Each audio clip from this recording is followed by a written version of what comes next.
Silver Fourchette, en partenariat avec Eau de Radio, la CARSAT Aquitaine vous propose 8 chroniques et une émission radio sur l'alimentation des seniors aidants intitulée « Du bonheur dans l'assiette ». Silver Fourchette vous invite à prendre part à une aventure qui allie alimentation, plaisir et santé, le mercredi à partir de 12h30. Retrouvez les podcasts sur eau-de-radio.fr et toutes les informations sur silverfourchette.org. À bientôt pour du bonheur dans l'assiette avec Silver Fourchette. Et oui, toujours sur Eau de Radio 91.3 FM, le DAB+, c'est-à-dire la radio numérique terrestre, et depuis eau-de-radio.fr. Alors aujourd'hui, nous nous retrouvons pour la première d'une série de chroniques intitulée Du bonheur dans l'assiette, dans le cadre du projet mis en œuvre par Silver Fourchette, avec le soutien de la CARSAT Aquitaine. Ces chroniques sont disponibles en podcast sur le site internet de Silver Fourchette et sur eau-de-radio.fr. Aujourd'hui, dans Du bonheur dans l'assiette, nous allons nous intéresser à l'équilibre alimentaire en général. Alors, autour de ce plateau, nous avons le plaisir d'accueillir Laurence Massip, pharmacienne et micronutritionniste à Senon, et Diane Biaou, chef de projet pour Silver Fourchette. Bonjour. Bonjour. Bonjour Diane. Alors justement, première question, Laurence Massip, est-ce que l'équilibre alimentaire est atteignable à tous les âges de la vie ? Oui, bien sûr, à condition d'adapter l'assiette aux besoins et sensibilités de chacun. Mais déjà, parlons des bases de la nutrition santé. La première clé, c'est la plus importante, je dirais, c'est manger mieux gras. Avoir un bon équilibre au niveau des graisses, c'est-à-dire augmenter les apports en oméga 3, tels que l'huile de colza, les sardines, les harengs, les maquereaux, les noix, et diminuer, d'autre part, la consommation des graisses saturées, telles que la viande rouge, les charcuteries, la viennoiserie, les graisses transformées, les pâtes à tarte industrielles, les biscuits, les pizzas industrielles. Et également diminuer la consommation des graisses oméga 6 que l'on retrouve partout dans l'huile de tournesol, maïs, pépins de raisin. Très bien. Alors on poursuit, Laurence. C'est vrai, on va vous poser la question, qu'en est-il des œufs alors ? Alors oui, les œufs sont très intéressants d'un point de vue nutritionnel, mais à condition de bien les choisir. Donc plutôt choisir la filière bleu-blanc-cœur, qui apporteront en fait plus d'oméga 3 et moins d'oméga 6, qui sont ces graisses qui sont inflammatoires quand on en consomme trop et qui sont présentes dans bon nombre de nos aliments. La filière bleu-blanc-cœur, qu'est-ce que c'est ? En fait, ce sont des producteurs qui s'engagent à nourrir leurs animaux avec des aliments riches en oméga 3, comme par exemple le lin ou l'herbe. C'est meilleur pour la santé des animaux, mais aussi pour celle de la planète et la nôtre, bien sûr. Très bien. Alors j'imagine, Laurence, que ce n'est pas suffisant, et je pense notamment aux végétaux. Et oui, la deuxième clé, c'est faire le plein de végétaux. C'est absolument essentiel. Donc au moins la moitié de l'assiette remplie de légumes locaux et de saison. Un minimum de 400 grammes par jour est vraiment recommandé. Oui, quand même. Hein. C'est important, oui. Oui, c'est vraiment absolument important parce qu'on ne consomme pas assez de fibres à l'heure actuelle. Donc vraiment faire le plein de légumes. Et puis, pas un jour sans un fruit. C'est absolument essentiel aussi. Donc avec ces végétaux, nous allons apporter des fibres qui sont très importantes pour le microbiote. Le microbiote, c'est notre flore intestinale, c'est le nouveau nom de la flore intestinale. Et puis tous ces antioxydants qui sont les protecteurs de nos cellules. Ces antioxydants vont freiner le développement des maladies cardiovasculaires, neurodégénératives, les cancers. Très bien. Alors c'est vrai, vous l'avez évoqué, mais on en entend beaucoup parler. Mais qu'est-ce que c'est vraiment que le microbiote alors ? Oui, le microbiote, ce sont ces 2 kilos de bactéries que nous avons dans le ventre qui représentent la pierre angulaire de notre bonne santé. C'est-à-dire que ces bactéries vont assurer la plus grande partie des métabolismes du corps. Très bien. On pense aussi aux fibres. Aussi, on nous conseille souvent de manger des fibres. Et oui, donc les fibres, effectivement, nous les retrouvons dans les légumes, dans les fruits, mais aussi dans les légumineuses, qui sont souvent des aliments oubliés, qui sont très intéressants d'un point de vue nutritionnel. Alors justement, c'est quoi les légumineuses alors ? Oui, alors ce sont les haricots secs, les lentilles, les pois chiches, le soja. Voilà, et donc il est recommandé d'en consommer au minimum 3 fois par semaine. 3 fois par semaine et en quantité raisonnable ou on peut vraiment en consommer beaucoup? Mais l'idéal, ce serait d'en consommer beaucoup. Après, tout dépend en fait du digestif. C'est-à-dire qu'une personne qui n'a pas l'habitude d'en consommer risque de mal les digérer. Donc, il est important d'augmenter la quantité très progressivement. Mais après, oui, au minimum 3 fois par semaine en quantité importante. Oui, quand c'est possible, c'est encore mieux. Après, donc, les légumineuses sont intéressantes parce que elles renferment aussi des protéines végétales. Et notamment chez les seniors, c'est absolument essentiel d'augmenter les apports en protéines. Très bien. Et j'imagine que ça peut varier aussi en fonction de l'âge de la personne, de son poids, peut-être des activités physiques qu'elle a. Bien sûr. Après, il est essentiel d'adapter la quantité de protéines à tout cela, notamment chez le sportif. Plus en fait la personne prend de l'âge, plus elle aura besoin de protéines pour préserver sa masse musculaire. Voilà, renforcer les défenses immunitaires. Très bien. Concernant les céréales, qu'en est-il ? Oui, donc les céréales, c'est vrai que nous avons tendance à manger beaucoup trop de céréales raffinées. Donc là, il est essentiel de privilégier les céréales complètes ou semi-complètes. Par exemple, le riz semi-complet, complet, le pain complet ou aux graines, la farine plutôt semi-complète ou complète, les flocons d'avoine complets. Donc éviter vraiment tous ces produits industriels qui sont raffinés et souvent pleins de sucre. Donc, éviter, par exemple, les petits bols remplis de céréales industrielles au petit déjeuner le matin, quoi. Absolument, voilà. Et plutôt privilégier des céréales brutes, comme par exemple les céréales d'avoine brutes et auxquels on va rajouter par exemple des fruits secs, des graines, des noix, des amandes. Voilà, donc apprenez à faire un muesli maison, c'est vraiment beaucoup plus intéressant d'un point de vue micronutritionnel. Alors, sachant qu'effectivement, ces céréales complètes nous apportent fibres et nutriments que les céréales industrielles nous apporteront jamais, quoi. Absolument, parce qu'on a gardé l'enveloppe de la céréale qui est très riche en micronutriments, tels que les minéraux, les oligo-éléments, les vitamines. Quand on enlève cette enveloppe, on perd malheureusement tous les bienfaits de ces céréales et donc beaucoup moins de micronutriments dans l'assiette. Très bien, donc... on va dire qu'en règle générale, il vaut mieux éviter ce qui est transformé, alors, Laurence ? Absolument. C'est vraiment à bannir.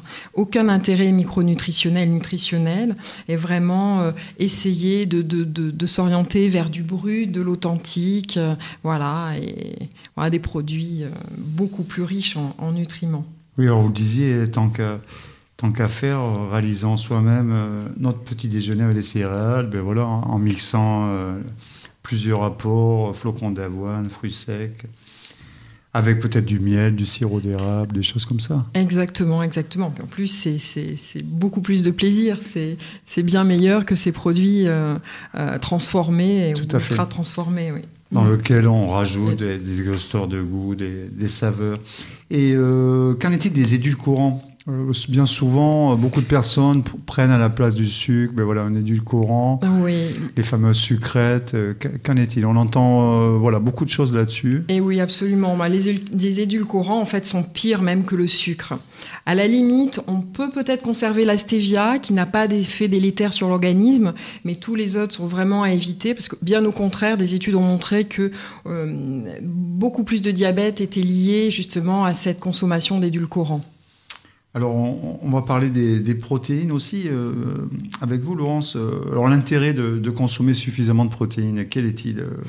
Eh bien, pour la peau, les défenses immunitaires, la masse musculaire, la fabrication des neurotransmetteurs, tels que la dopamine, la sérotonine, la mélatonine. On a besoin de ces neurotransmetteurs pour notre bien-être, notre équilibre. On en parlera un peu plus tard. Oui, dans une autre chronique, oui. Laurence, effectivement, on reviendra en détail sur ces neurotransmetteurs et justement à quoi ils servent dans notre corps, et notamment la dopamine, la sérotonine, la mélatonine. On y reviendra. Un mot quand même concernant l'hydratation, c'est que, évidemment, sans eau, pas de vie, donc elle participe à cet équilibre général nutritionnel. Alors, quelle est la quantité à peu près d'eau qu'il est recommandé de boire par jour ? Bien sûr. Donc, c'est une clé essentielle de notre alimentation santé, l'hydratation. Malheureusement, beaucoup de personnes, et notamment les seniors, consomment de moins en moins d'eau. Il est recommandé de boire 1,7 litre d'eau par jour. Alors après, bien sûr, à adapter en fonction des personnes. Voilà, mais c'est vraiment le minimum à apporter. C'est vraiment le premier geste aussi à adopter pour préserver nos articulations.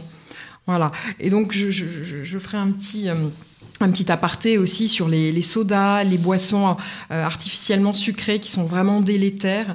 Attention aux jus de fruits frais aussi. Bien souvent, on a tendance à dire que l'orange pressée est excellente pour la santé, mais non, parce qu'en fait, ce n'est que du sucre. Donc attention. Le thé vert, excellent pour la santé, riche en antioxydants. Et le vin, également, pourquoi pas, avec modération. Alors, modération, c'est quoi ? C'est un verre de vin pendant le repas ? Oui, un verre de vin pour une femme et 2 pour un homme, plutôt au milieu du repas. Effectivement, éviter de le prendre à jeun, c'est toujours mauvais pour la muqueuse intestinale. Voilà, bon, mais pourquoi pas, plutôt un vin rouge. Oui, mais j'ai en souvenir, je crois que c'était Jeanne Calment là, qui avait battu des records d'ancienneté et qui avait consommé un verre de vin par jour pendant très longtemps. Absolument. Donc, et par contre, là, vous nous dites que les jus sont quand même assez déconseillés, même... Oui. Mais voilà, un jus qu'on presse... les jus industriels à déconseiller que du sucre dans le verre. Oui. Mais même un jus de fruits qu'on presserait soi-même le matin. Oui, absolument, parce que l'orange pressée va être dépourvue de ses fibres. Or, les fibres sont essentielles, en fait, à la fois pour notre microbiote, on le développera plus tard, pour le développer, mais aussi pour freiner le passage du sucre dans le sang. Donc plutôt consommer un fruit entier, par exemple donc le matin au petit déjeuner avec un grand verre d'eau avant, mais plutôt privilégier par exemple une orange, on va consommer une orange plutôt que de la presser, quoi. Voilà, exactement. Ou une pomme, voilà. Exactement. Donc très bien. Donc le jus de fruit remplacé par le fruit carrément. Et là, évidemment, on a tous les apports du fruit dans l'organisme. Absolument, voilà. Et toujours minimum un fruit par jour. Un fruit par jour, très bien. Alors, qu'en est-il des saveurs, Laurence ? Là aussi, évidemment, c'est important dans cet équilibre nutritionnel parce qui dit saveur, dit sel, sucre. Alors, par exemple, déjà... On vous laisse commenter, Laurence. Les saveurs. Oui. C'est vrai que c'est une 4e clé qui ne doit pas être oubliée. Donc attention au sel et surtout le sel caché dans le pain, les fromages, les plats industriels, les charcuteries. On en trouve malheureusement partout. Donc ce sont des aliments qui sont acidifiants, surtout pour les personnes âgées, attention, qui ont souvent tendance à consommer des fromages, notamment à pâte dure avec du pain. Donc attention parce que quand le corps s'acidifie, cela entraîne une fuite des minéraux tels que le potassium, le calcium. Donc, augmentation du risque d'ostéoporose, sans compter bien sûr tous les risques cardiovasculaires. Alors, ça veut dire quoi ? Ça veut dire que le potassium, le calcium qui est dans les os va passer dans le sang, va passer pour finalement équilibrer le pH. Exactement. Quand on acidifie le corps, en fait, le pH va être donc moindre, c'est-à-dire plus acide au niveau du sang et des tissus. Et l'organisme, pour équilibrer ceci, va récupérer le calcium des os. Donc une perte au niveau. Donc pour l'ostéoporose, ce n'est vraiment pas conseillé. Et oui, beaucoup de gens pensent contraire, on va manger des produits avec du calcium, type laitage, fromage, pour justement maintenir son taux de calcium dans les os, notamment pour l'ostéoporose. Et finalement, c'est le contraire. En consommant ces produits, vous le dites, acidifiants, mais finalement, on perd du calcium dans les os, quoi. Exactement. Donc qu'est-ce que vous conseillez plutôt à la place Alors déjà, donc moi ce que je conseille, c'est de ne pas dépasser 2 produits laitiers par jour, privilégier plutôt les fromages de chèvre et de brebis. Les yaourts de lait de chèvre aussi. Oui, bien sûr, les yaourts. Effectivement. Le calcium, nous allons le retrouver dans beaucoup de légumes, dans les légumineuses, dans les oléagineux, par exemple les amandes. Donc il est vraiment possible d'apporter beaucoup de calcium d'une autre façon, beaucoup plus intéressante. C'est vrai qu'on est dans les saveurs et on pense aussi aux épices, Laurence, aux aromates. Ça aussi, c'est important en termes nutritionnels. Absolument important et essentiel d'apporter plus d'aromates, d'épices tous les jours à tous les repas. Apporter du curcuma qui est un puissant anti-inflammatoire, du curry, du romarin, la cannelle, du thym, de l'ail, de l'oignon, toutes les herbes et tous les jours. Voilà, ce sont des antioxydants, comme je disais tout à l'heure, sont les protecteurs de nos cellules. Donc allons-y. Donc là, voilà, on peut y aller, c'est l'abondance. Allez-y, curcuma, curry, romarin, cannelle, thym, ail, oignon, tous les jours. Et c'est vrai que ça, c'est un peu la fête aussi dans les plats. Avec absolument, des couleurs dans l'assiette. Voilà, avec ses aromates, ses épices. Donc n'hésitez pas. Évidemment, on va évoquer le sucre et on ne peut pas évoquer les différents nutriments sans parler du sucre. Alors, on le sait, c'est important. Alors, qu'est-ce qu'il faut faire avec le sucre ? Alors, c'est vrai que le sucre, vraiment à limiter, parce que malheureusement, il est absolument partout. Donc, bien sûr, on garde le sucre des fruits. Par contre, on va éviter le sucre raffiné, le sucre blanc raffiné, et préférer plutôt soit un sucre de canne brut, ou pourquoi pas du miel, qui est riche aussi en vitamines, en antioxydants. Et comme je disais tout à l'heure, éventuellement la stevia pour ces personnes qui ont vraiment du mal à se passer du sucre. Alors, voilà. On le disait pour le sucre, alors plus c'est raffiné, plus le sucre est mauvais pour la santé, mais c'est aussi pareil pour les farines. En règle générale, plus c'est raffiné, finalement, même pour les céréales, plus c'est transformé, plus c'est raffiné. Finalement, moins c'est bon pour la santé. Exactement. Bon, on reste sur le sucre, qui, on le sait, est à l'origine de nombreux processus inflammatoires. Donc, évidemment, c'est pas conseillé. Et oui, notamment au niveau du cerveau, avec toutes les maladies neurodégénératives. On sait que le sucre qui provoque l'inflammation sera à l'origine, après, va augmenter le risque de cancer, de diabète, d'obésité, de toutes ces maladies dites de civilisation. Donc, vraiment, le sucre à bannir. Des études sortent tous les jours encore pour vraiment prouver le lien entre la consommation de sucre et les cancers.